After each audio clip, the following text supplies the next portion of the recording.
Hi everyone, this is the Shop Stool Podcast, episode 9, season 3. As always, I'm going to start by introducing my two co-hosts. Joey, how are you? I'm good, Robin. How are you? Not too bad, thanks. And Brian, how's it going? I'm great, mate. How are you? Yeah, I'm good. I'm very good. And my name is Robin. Welcome to the show, everybody. So tonight we're talking to a designer and maker who specializes in residential and public furniture, which is not something I think we've ever said on the show before. The pieces are made predominantly from steel and are described as fun, which personally I think is a refreshing change of pace from the traditional timber furniture on a white background. So I'd like to welcome to the show Tom Morton. How are you this evening? Hey Robin, good. Thanks for having me on. Yeah, thanks for coming on. As I said a second ago, this is a type of maker that we haven't had on the show before. You know, we've traditionally done, I'd say, majority woodworkers. So this is going to be quite interesting, and I'm quite interested to hear a bit about your process. So, with that in mind, a good place to start is, I guess, tell everyone who's listening what you do, and it'd be interesting to hear how you got to this point. Yeah, so as you said, I've been for the last few years working with metal as a primary material for building furniture. My background's in architecture, so I studied architecture here in Melbourne, did my undergrad and postgrad at RMIT. So it was a big course, and I think you get exposed to a lot of different things in it that aren't necessarily just architecture, and I think furniture was one of those things for me. I didn't do a great deal of furniture design and making when I was at university, but it was something that sort of came about as an interest for me after graduating. So yeah, I graduated around 2017 and finished uni and went straight to working for a big office in the city, and I think I kind of burnt myself out with architecture a little bit. You can name drop Thomas. I think we've got a few architects that listen to the show. So which firm was it that you worked for? Oh well, it was I went straight from RMIT and started working for Woods Bagot. Yep. Pretty big office, really. Do you know them, Brian? Yeah, they're massive. Right. I think they might even have a Sydney office these days as well. I'm not sure, but probably over 100 people in their Melbourne office. So doing pretty big projects. And it wasn't a bad place actually, and the people there were nice. But I think I'd sort of just going straight from uni into this kind of big office environment, doing that kind of grind in front of the computer every day, just doing documentation work on Revit or CAD, and sort of nothing but kind of needed a bit of a scene change. And I think making was something I grew up doing a lot with my family, with my dad and my grandfather. Awesome. And it's something that I think started to really miss a lot after finishing uni. You kind of don't really realise you miss that stuff until you're really missing it, and then I think it's really refreshing when you get back into it. So I think not that I had sort of extensive training or experience in metalwork. I think it was more just being exposed to it at a young age and doing stuff with Dad and my grandfather. I was sort of shown how to use a welder or play around with the forge, really at primary school age, and I think although I wasn't creating anything too mind-blowing back then, it gets you really familiar with things. It gets you kind of comfortable with stuff, especially when you're playing with it at that age. You kind of look at it later in life and it doesn't scare you, the idea of picking up a welder or trying to learn how to use a lathe or something. It's interesting. Most people have, through their father or grandfather, a lot of the people we talk to have some similar story with timber and woodwork type of thing. And it seems like a pretty fringe thing to have in your family, a forge in the garage. Like, what was your dad or grandfather into to have that kind of equipment on hand? Well, Dad's approach with it all was partially from a professional standpoint. He grew up he was a fitter and turner by trade, but it was a lot more than just a job to him. I think his sort of main hobby at home was metalwork, and that kind of went from everything from fitting and turning to forge, using forge bellows, to just welding. And I think Dad really loved that sort of historical side of metalwork, as well as sort of his trade of, using the lathe and the milling machines. He loved that old kind of craft of forging and casting and the sort of more traditional side of metalwork. That's your sort of thing, isn't it, Joe? You've always talked about trying to hold on to that art instead of just turning the craft into a processing factory. Hold on to those old skills. You're right, and it seems stupid, but just kind of this revelation now that metalworking is a really old kind of technology. I mean, obviously it's been around as long as anything, but I've never really thought of it until right now as having like unique kind of traditional techniques and things like that, and it must have just as much kind of what's the word? I don't know, like, for want of a better word, like trade secrets as woodwork. There must be the same kind of level of kind of know-how that gets passed around. Yeah, no, definitely with the older stuff. I mean, because there's a lot of like you said, almost trade secrets with working with your hands. When you don't have sophisticated technology at disposal, you've really got to get creative, don't you? But yeah, you're right. And I think in a weird way, there's like an aesthetic that comes along with that kind of work as well, which the kind of style of that stuff's obviously it is what it is, but I guess as the evolution of being able to work with metals changed, that kind of idea of design in metal furniture's changed significantly as well, through the 20th century, obviously. But yeah, so I think that's a big part in it. Like, I don't know about with woodwork. I suppose there's a lot of people out there that in like producing fairly contemporary pieces with fairly traditional methods still. Yeah, it does happen. So maybe you could run through what your workshop is looking like, because I've got no idea what a modern metal workshop looks like, and how you go about producing furniture in what I imagine as a black, dusty hole. I know what you're picturing. He's got one of those waistcoats on, and he's been down the mine all day, hammering away, shoveling coal. That's what it all looks like, isn't it? Yeah. It does look like that some days, yeah. It's my workshop's probably not a great example of cutting edge metal technology. I suppose the way I've kind of grown my workshop is in some ways through necessity of design. So a lot of the tools that I use to produce my furniture are jigs and tools that I've made myself from metal as well. Right. So there are obviously use a lot of all your standard stuff, your welders and grinders and lenishers.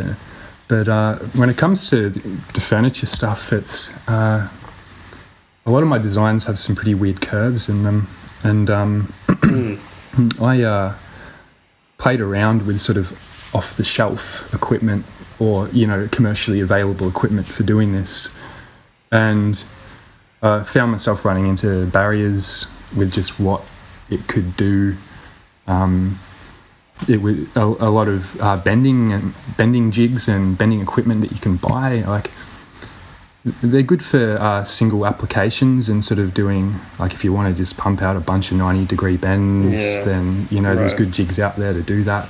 But if you're looking to do a weird S that slowly shallows off and then doubles back on itself and then does a weird little wiggle in between that, it can be a little bit hard to do with just off-the-shelf products. So I've spent a bit of time, just trying to build jigs and little bending rigs to execute those designs, really. And there's weeks where I sometimes put as much work into the jigs as I do the furniture itself. Absolutely.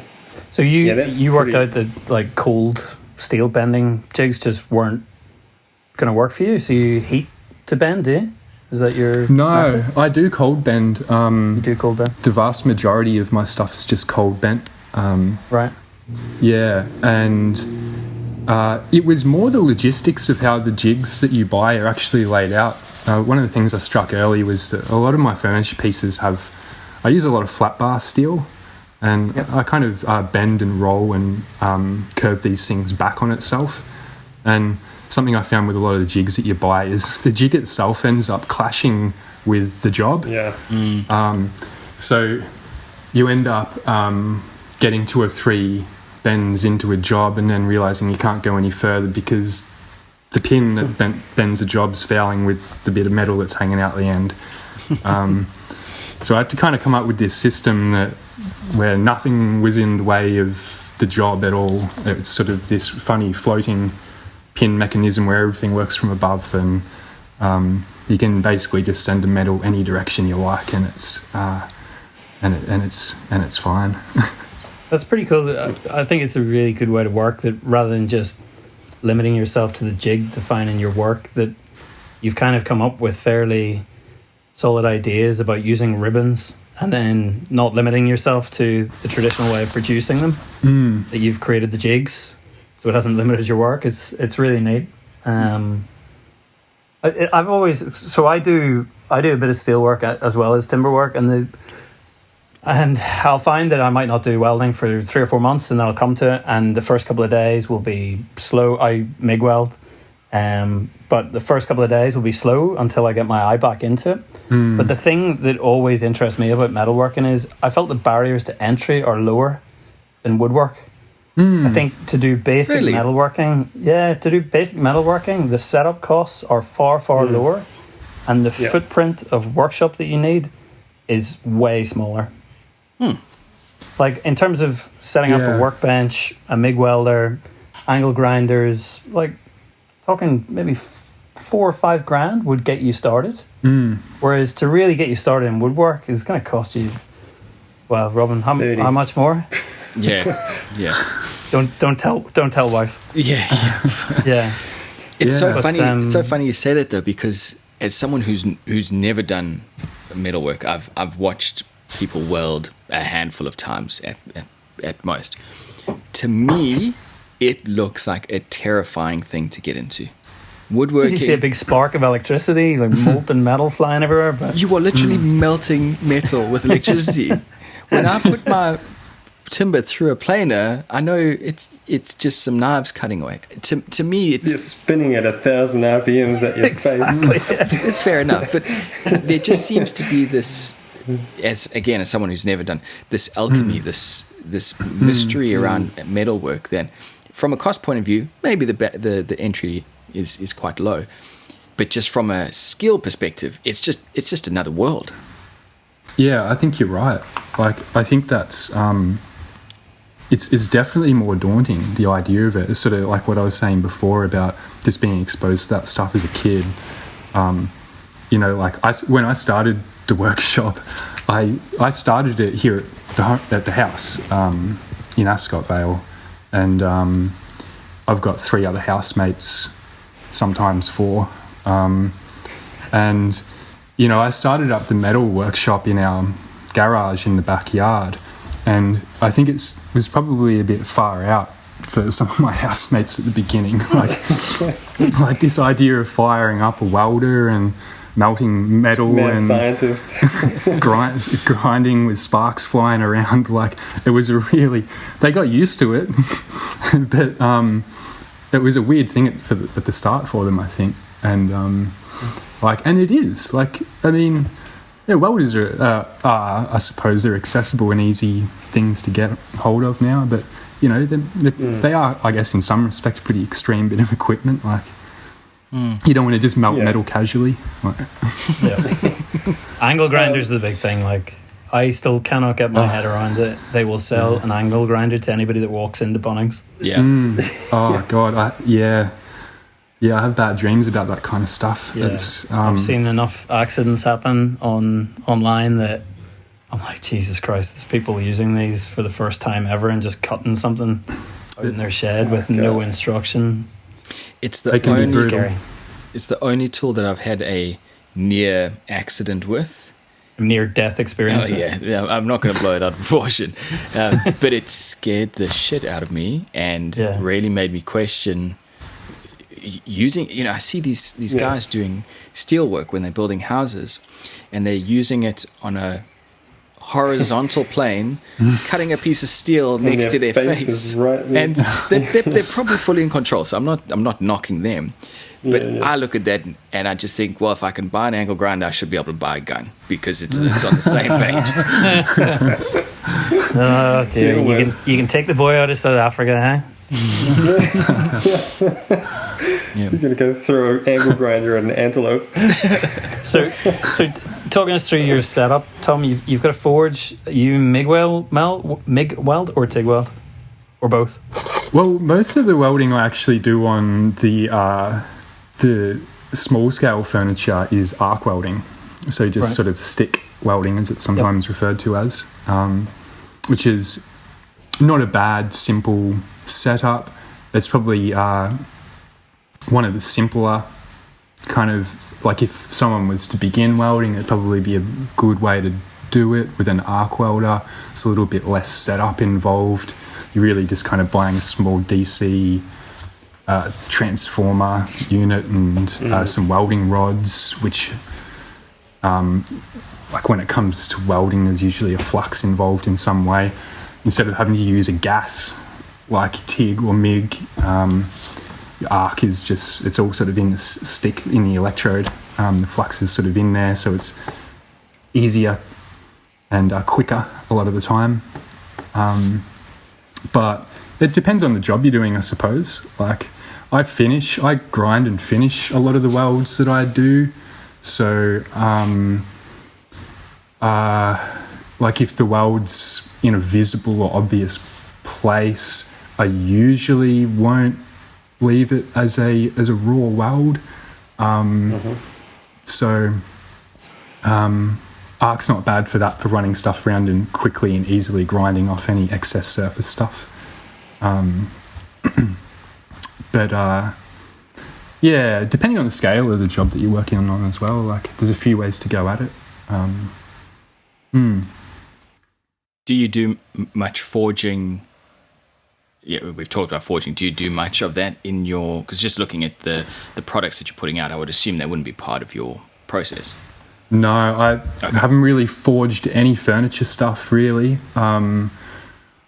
I think I'd like to go back and do a bit more of that with some of the stuff that I'm selling, but most of the furniture stuff's cold bent, which I kind of started off with just because of accessibility. I didn't want to bring heat into the workshop early on, and a sort of year and a half, 2 years later, I've just kind of continuously adapted these cold bending jigs to do all the jobs for me.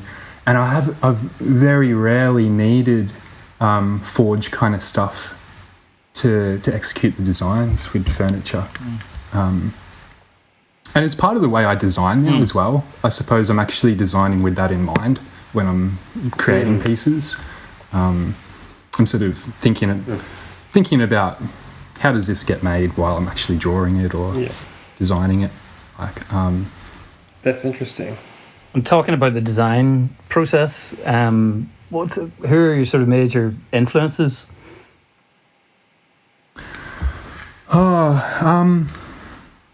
a lot of architects, I suppose. Yep. I suppose, a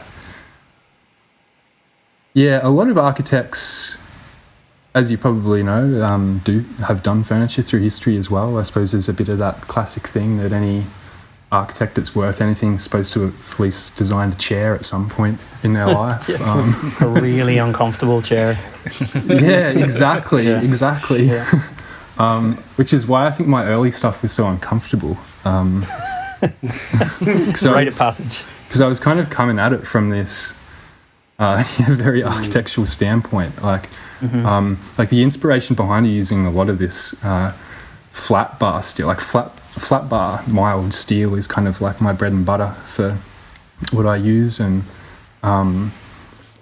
that kind of stemmed from an interest in the I guess that vernacular of the wrought iron in as an architectural ornament,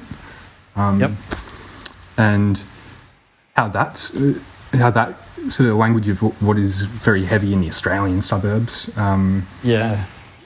is sort of translated into maybe a more contemporary idea in furniture. It's funny you say that. That's immediately what I thought of when I saw your work. Was like, it felt very Australian to me, and obviously as a non-Australian, citizenship test done, but as a non-Australian who's lived here for a while, I instantly recognised Australian culture, but a reimagining of it. Like, I think you can see bits of even kind of Reg Mombasa and that kind of, it's a playful sort of thing, but it's definitely, it feels modern and fun. Yeah, Reg is definitely, I'm definitely a big Reg Mombasa fan. And I suppose Howard Arkley's work was something that came into a lot as well, that very sort of, especially with the colours sometimes, that kind of neon pop airbrush stuff that he had going. And I think the actual painting of these artists influences a lot as well. Like in a lot of my early work, I would hand brush these enamel paint lines along all of the flat bar. Wow, right.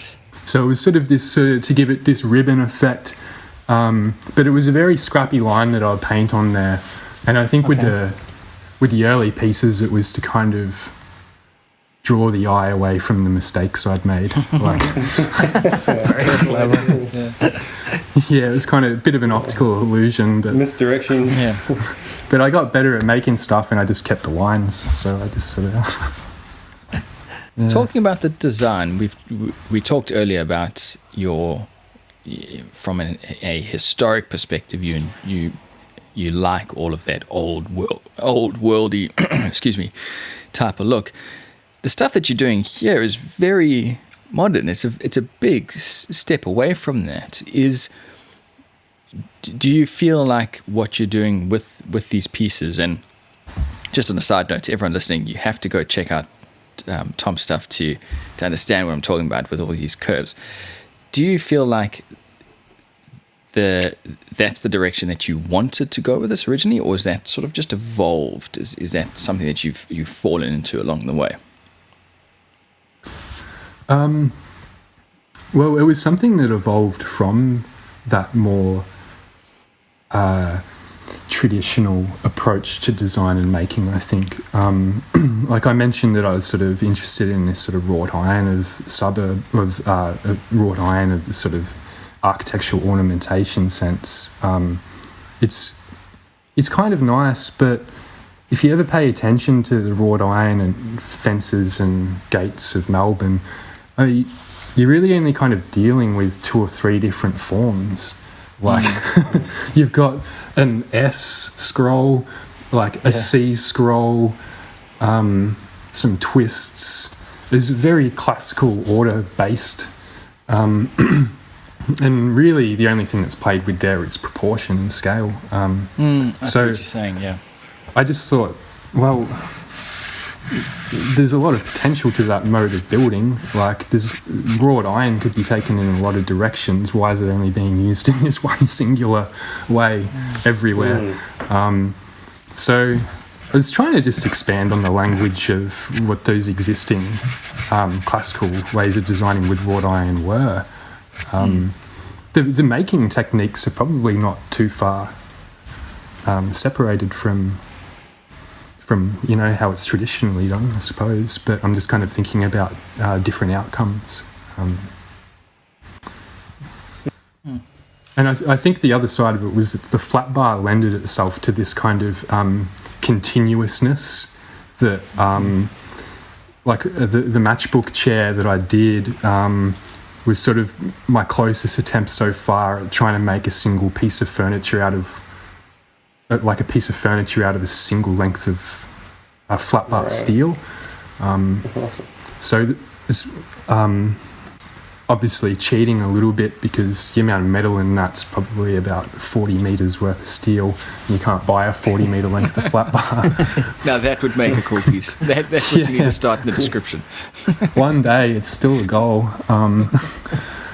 But that came through in the design, is this sort of like looping back on itself and trying to catch the end of it. Where does it start? Where does it stop? I like that kind of homogeneous nature to furniture. When I think of furniture, I'll just naturally think of wooden objects, and they appear to me softer and warm feeling, I suppose, if I was going to put a feeling to it. And then when I think of steel, I typically wouldn't think of furniture, and I would think they're cold and hard, which they probably are both, but in a different sense. So do you find is there any challenge in marketing what you're making, convincing people that it is better or equal or different enough or comfortable enough, whatever? Comfortable may be something that people have an issue with, but it should be the same as wood, I imagine. Yeah, I suppose, like, obviously it is down to the individual and what they like, but I think that's in part why sort of in the last 6 months or so I've sort of started to focus a bit more on the public realm of furniture, the sort of street furniture and park related stuff, because it's a material that obviously lends itself well to that. Not that timber doesn't, but I don't think there's any. The expectations are met with steel when it comes to a street bench, whereas it's kind of different for your sofa at home or something. Yeah, it's something you perch yourself on for 10 minutes or something rather than spend a couple of hours on. Yeah, exactly. Yeah. But it's like I'm surprised sometimes. Like I had a family purchase a set of the little blind stools that I do, which is just a nice basic metal flat top stool.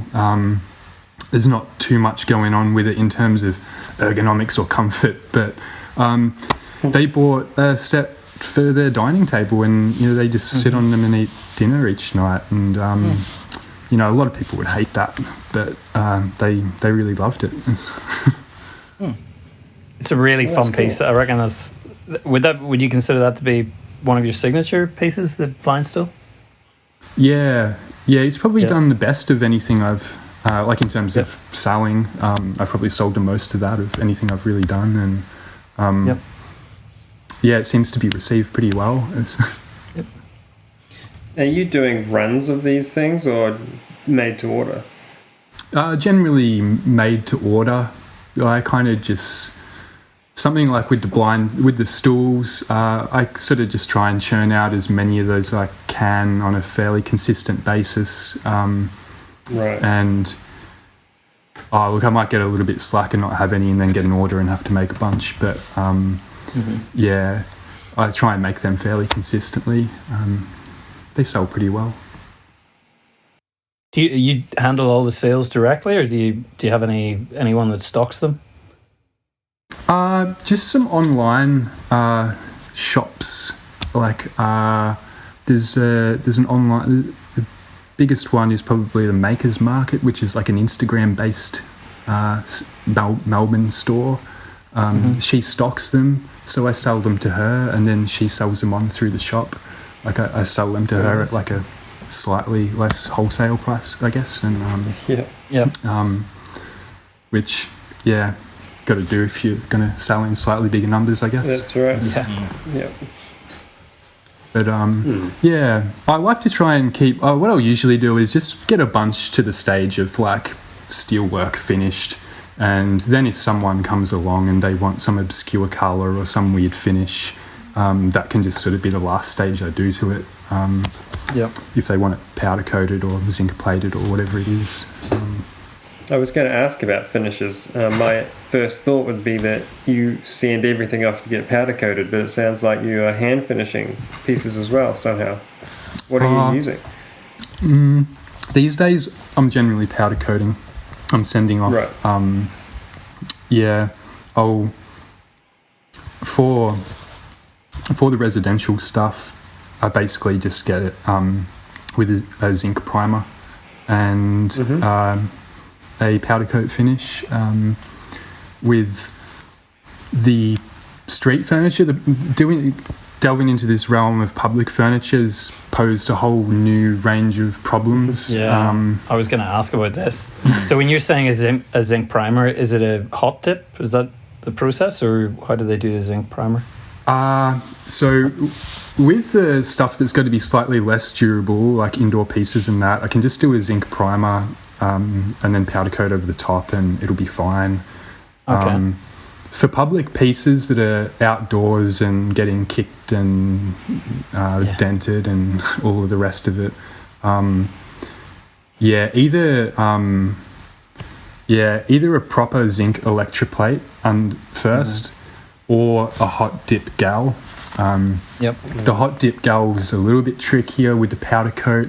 You don't normally get as a pristine finish. Hot dip gal's got a little bit more stuff in it. Scale on it and stuff. Yeah, and they've usually got to bake off more impurities and stuff after it's done. The perfect thing is really zinc electroplate and then a powder coat or paint finish for the public furniture. It just means you're not going to have corrosive issues when working with mild steel, because mild steel obviously wants to rust. Yeah. Just waiting for The a hot first dip opportunity. galv is a fun one as well. Like if anyone out there is ever welding steel tube and air can't escape from it, if you put it in to hot dip galv, it will explode. Yeah. Yeah, so that's a fun one. So you've always got to make sure there's kind of drain. Or is that why they always drill holes on the pipes and stuff? It turns into a pipe bomb basically. It could be not so fun around molten whatever that stuff is. With the public furniture stuff, is there a lot of regulations that you've got to adhere to, or is that more something that you've just figured out along the way? It was something that I've figured out along the way a little bit, but it's something I've been aware of for a while.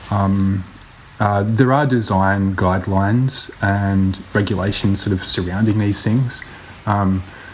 They're not particularly complex, and a lot of it's fairly common sense, I suppose. I did a bit of work after I left Woods doing the architecture stuff. I kind of went off and just did drafting and documentation work for a lot of different random people that mostly weren't architects. And one of them was a guy named Ben Gilbert, who's a sculptor and playground designer based up in Yakandanda. I became aware of a lot of the design issues and guidelines and regulations around public and especially playground stuff when I was doing a bit of work for him. A lot of it's kind of just funny stuff, like, don't have gaps that kids can get their heads stuck in. Just don't have... No spears, no knives. Yeah, it's a lot of it's stupidly obvious stuff, like just don't have sharp, pointy objects. Just don't. And But I think a lot of the way I was designing stuff kind of lent itself to that anyway. It was sort of very rounded, safe stuff that I think generally could be applied to the public realm pretty well. It seems like a pretty, I want to say untapped kind of market where I feel like there would be, presumably your client is like your local council, and somehow you contact them and just like, well, I guess there's a multiple questions. Is that do you just contact them and say, hey, look, I'm designing outdoor furniture, and do you need anything on your street? And also, once that contact is established, it seems like they would be like, yeah, we need like 10,000 of these things for, every street corner. Is that something like that? Or I mean, how do you go about dealing with the council? Yeah, it's a world I'm still unraveling a little bit. The way that is something I've started doing more now is actually just broaching councils about the fact that I offer these things and that they're locally made, and councils like that just as much as anything else. The way of getting into it, it's sort of a weird, the way I got my first public job, it just kind of landed in my inbox, and I just kind of got lucky in that respect. I had a lady that was a landscape architect at a Melbourne council just see some of my work and asked me if I wanted to do a piece for a local park.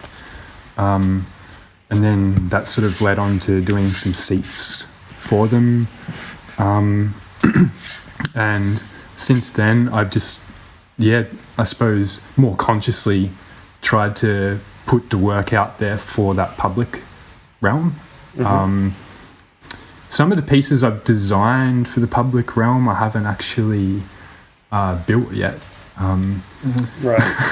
So there's public stuff's quite big, so it's kind of hard to prototype it and just put it away in the corner. Like a park bench is a big thing, or like some of these big picnic sets. It's sort of this weird balance of like testing components and testing all of these parts and going, yep, okay, that makes sense. That's going to go together. That'll work. And almost just building all of the difficult parts, and then the job comes along and you're kind of ready to roll. You know what's going to happen, and you can just sort of launch into it. And from what you've been involved in so far, do you install these things, or you just kind of hand it over to the council and say, here's some bolt holes? I have assisted with the installing, but it's something I try and get the council to do. For a couple of reasons. One, it's just a pain. Absolutely. And there's also a slight liability issue there as well, I suppose. I finished a piece sort of recently, which was a bird bath for a park, and it was kind of a top-heavy piece, I guess you would say. Like, you wouldn't push it over easily, but it's got the potential to go over. And the thing itself was solid. Is that the Williamstown one? Yeah, that was it. Yeah, that blue bird bath piece. And the piece itself, you could drop off a 3-story building and it's not going to break. But I thought the bit that's going to keep me up at night is the anchoring of this. So I just did all my due diligence there. I just, we just got the local engineer to do a 15-minute sketch for $800 and say, use these 4 chemset bolts to this depth. And then I got the install team to do it. So that was all kind of kosher there. Sweet. Yeah. There's kind of drilled into you in architecture, actually, that sort of just liability. Like who's responsible for this? Like, once it's done, that's sort of the architect way of thinking, which I think is healthy. Like, means things are done right at the end of the day. Absolutely. Talking about architecture, and I assume this is where you picked up a lot of your skills, the design of your website is fascinating, in my opinion. The way you've essentially developed a little mini 3D modeled city with all of your pieces, which I just think is such a great idea. So again, to everyone listening, if you check out Tom's website, you've got the two areas. You've got your residential and your public space. In the residential area, it looks like you've created a bit of a room to put in. But that outdoor space, when I first looked at it, I thought, am I looking at the piece or am I looking at it? And it took me a second to figure out that it was all 3D rendered, even down to what's on the floor, the grass. There's some bottles and cans, which I just thought was an interesting nod to Australia, just lying next to on the floor. Long neck in the corner. How long did it take you to put that together? Well, the building of the scene didn't take too long, actually. I sort of I pieced the scene together probably just in like a day or so, actually. But I sort of did that because I was kind of coming up with this range of pieces, and I was sort of rendering them all in different ways, and finding I wasn't getting consistency in the communication of the pieces. Like, I wanted people to kind of see this as a bit of a range of stuff. So I thought, I'll just build a home for them and put them all in the same scene to kind of share. And something that I kind of... There's digital artists that I've been enjoying lately. This girl from Sydney, Sirwa Atafa is her name, and she does a lot of digital rendering artwork. And I kind of wanted the pieces to come across a little bit like an artwork in some sense. Like with architecture, these renders are generally just communication tools, and they're often quite ugly. But I sort of wanted to make these images look a little bit sexier in some way, and also have a consistency to them as well, so it wasn't just sort of random pieces in random settings that you're looking at like, what the hell is this? There's totally a bit of Edmund and Corrigan in there as well, I think, is it? Oh, geez, you do have a good eye. I think it feels like you've created a world for your furniture to live in, which kind of ties the whole thing together rather than just rendering on a white background. It's really nice. Yeah, I did get a little bit bored of the backdrops of, like, not just other people's stuff but mine as well. It's sort of the default thing, just render it in a white void and load it in just space. Sort of, yeah, it's sort of maybe you can even say something about the furniture in the scene that it's in. Like, I wonder what that does for potential buyers and their perception when they look at that and they go, "Oh, hang on, that's not the piece. That's a generated CG piece." From a confidence perspective, I wonder how that affects them. Yeah, I've often wondered that. It's a difficult one. I think part of it relies on the seriousness of the image, I think. In that, can you convey this thing in not too much of a sort of toyish way, I think. And often that's communicating it with harder drawings like elevations or axos. Like your axos, yeah. Yeah. They're a good, clear, descriptive tool where it's harder to hide things, in a line drawing. It's where I wanted to develop a kind of a consistency through the style of those renders, so that people weren't necessarily looking at them thinking, the design's all right, but sort of sitting here in this sort of undercooked render that's not really doing it justice. So I think that's interesting from an artistic point of view. I think that's how you approach the scene, like we were talking about before.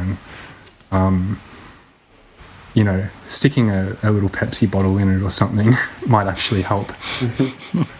Presumably, all your pieces are handmade, one at a time, one off, essentially. So I imagine if you took 10 pieces you make the same, they're not actually all the same. And so a render might be a more general overview of what you're going to get, but it might not be exactly what you're going to get. Yeah. Is that accurate or completely off? Well, I think, yeah, they're definitely handmade and there's quirks to the pieces. But in terms of the design, it's quite accurate. I think they're quite realistic portrayals of what's in the render in comparison to what's produced. Okay. And I usually kind of do them both at the same time. So I kind of make and model on the computer at the same time. So once I've kind of figured out how this piece of flat bar is going to bend between these 3 points, I kind of look at that curve and I go, all right, well, when I'm making it, this is what I've got. So then I kind of take that and translate it into the computer and go, all right, well, this is what I'm working with in the workshop. What does this mean on the computer? And then so it's sort of not really exclusively using computer or workshop to design anything. It's both at the same time. Yeah. That's cool. Yeah, and I find the more time I spend sitting in front of the computer trying to design something, that it never comes out that way in the workshop anyway. Like, you spend a day designing something on the computer, and in the first hour of building it, you just scrap half the ideas you had and go off on a different tangent. That is very true. Well, yeah, to everyone listening, head over to Tom's website. So it's bootlegstudio.net, and yeah, just have a look at it. I think it's a fascinating way of presenting work in a very different way, which is always welcomed. I think that's where we'll leave it for tonight. We've covered a fair bit with the website in mind. If anyone wants to check out Tom on Instagram, they can search Bootleg Studio as well to find all of his work. And yeah, it's been a great show. So I think let's call it there. So everyone listening, if you did enjoy the show, please go ahead and give it a rating on iTunes. It really does help us out. The Shop Stool Podcast is available on most podcasting apps. Bryan and Joey, thanks again for hanging out. And Tom, thanks so much for coming on the show. Thanks, Tom. No, really, thank you. Really interesting to hear a different side of the makerspace. Yeah. Yeah, no, and thank you guys for all the episodes. It's exposed me to a new world of making and stuff that I wasn't aware of. And actually, after you interviewed Jem from Like Butter, I went down and checked out his workshop in Castlemaine. It's awesome. It's really cool to see that. Yeah, that's cool. The community that's and Bryan and Joey, I'm sure you have the same interactions, but the community around this podcast it's growing, and it's starting to grow exponentially. I'm finding it's building momentum, and it's so funny you say that, Tom, because I've always wondered when those connections are going to start to come back around, and when those people are going to start to interact and meet organically. So it's really great to hear that has happened. We've put two people together. That's awesome. Yeah. Yeah. Oh, I'm sure there'll be plenty more of it. Yeah, I hope so. All right, everyone. So thanks again for listening. Take care, and we will see you in the next episode. See ya. See you guys.